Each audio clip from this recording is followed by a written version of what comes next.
જય ભારત મિત્રો, સ્વાગત છે તમારું નવા વિડીયોમાં। આજનો જે વિડીયો છે એની અંદર આપણે સુકન્યા સમૃદ્ધિ યોજના વિશે વાત કરવાના છીએ।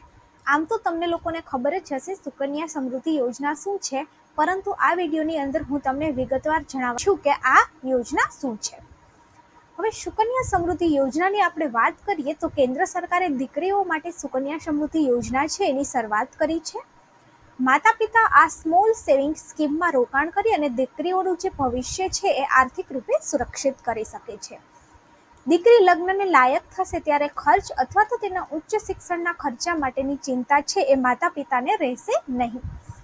હવે સુકન્યા સમૃદ્ધિ યોજના હેઠળ કેન્દ્ર સરકાર છે એને હમણાં જાન્યુઆરીની અંદર 0.2% વ્યાજ દર છે એ વધાર્યો છે।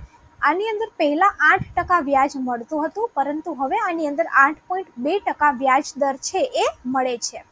તો આ વિડીયોની અંદર આપણે એ પણ જાણકારી મેળવવાના છીએ કે પોસ્ટ ઓફિસની જે અલગ અલગ સેવિંગ સ્કીમ છે એમાં કેટલું વ્યાજ મળે છે અને બીજી યોજનાઓની અંદર કેટલું વ્યાજ મળે છે।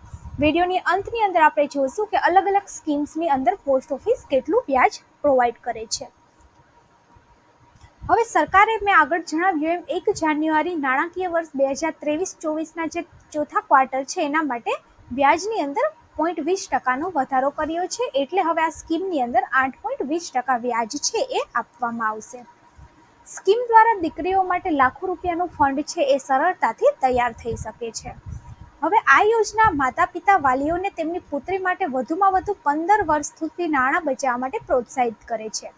એટલે કે એકવાર તમે સુકન્યા સમૃદ્ધિની અંદર ખાતું ખોલાવો ત્યારબાદ તમારે 15 વર્ષ સુધી તમે આની અંદર પૈસા ભરી શકો છો। સુકન્યા સમૃદ્ધિ યોજનાની અંદર રોકાણ શરૂ કરતી વખતે બાળકીની જે લઘુત્તમ ઉંમર છે એ 5 વર્ષની હોવી જોઈએ અને મહત્તમ 10 વર્ષની હોવી જોઈએ।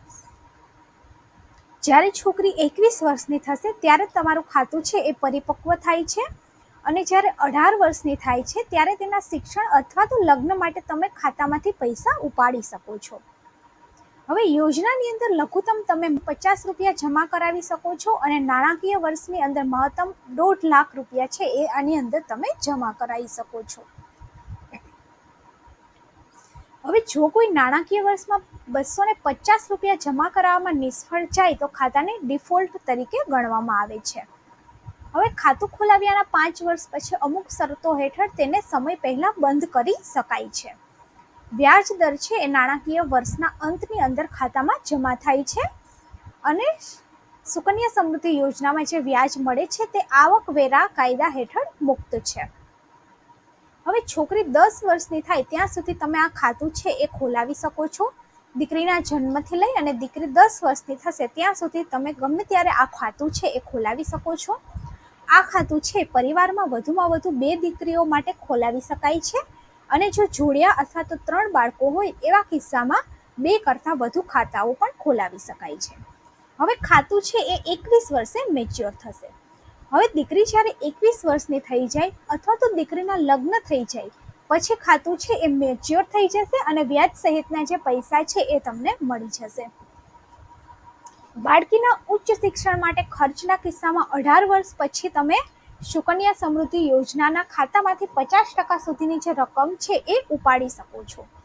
આ સિવાય જો દીકરી 18 વર્ષની થઈ જાય ત્યાર પછી તમે લગ્ન સમયે પણ પૈસા લઈ શકો છો।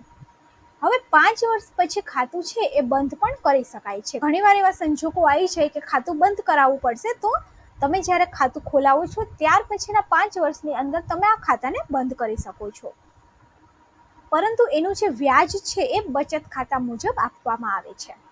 હવે ખાતું તમે કેવી રીતે ખોલશો?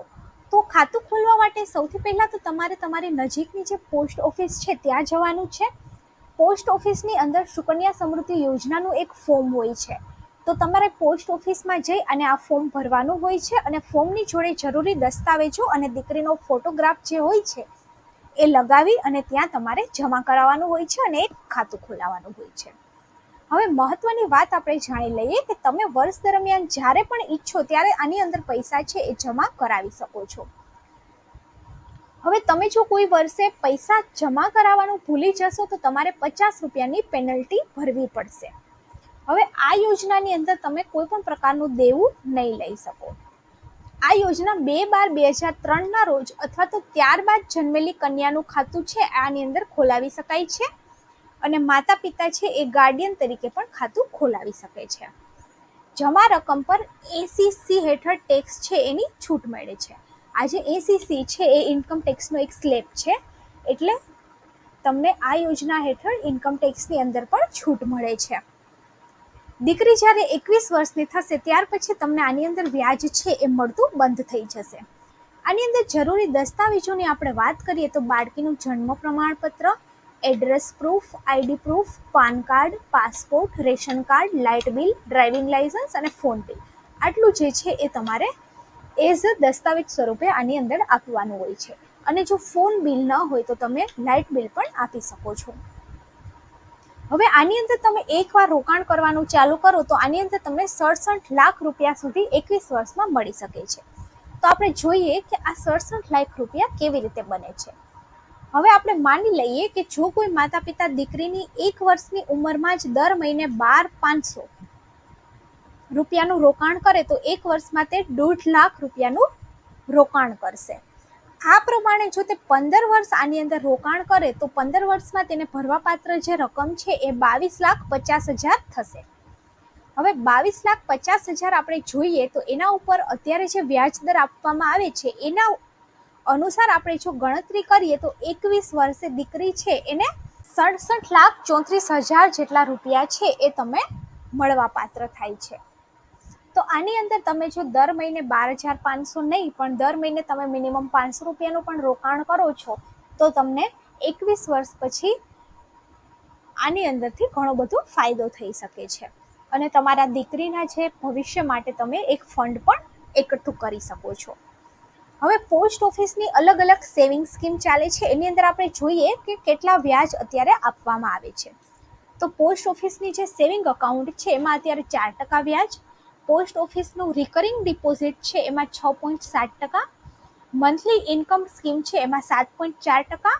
હવે તમે 1 વર્ષની અંદર ડિપોઝિટ કરાવો છો તો 6.9%, 2 વર્ષની ડિપોઝિટ માટે 7% અને 3 વર્ષની જે ડિપોઝિટ છે એના માટે 7.1% વ્યાજ આપવામાં આવે છે. પોસ્ટ ઓફિસ ટાઈમ ડિપોઝિટ 5 વર્ષની કરો તો એમાં 7.5% વ્યાજ દર ચાલે છે. કિસાન વિકાસ પત્રની અંદર પણ 7.5% છે. PPFની અંદર 7.1% છે. સુકન્યા સમૃદ્ધિ યોજનાની અંદર સૌથી વધારે 8.2% વ્યાજ છે. નેશનલ સેવિંગ સર્ટિફિકેટ અંતર્ગત 7.7% અને સિનિયર સિટીઝન છે એને 8.2% વ્યાજ દર આપવામાં આવે છે.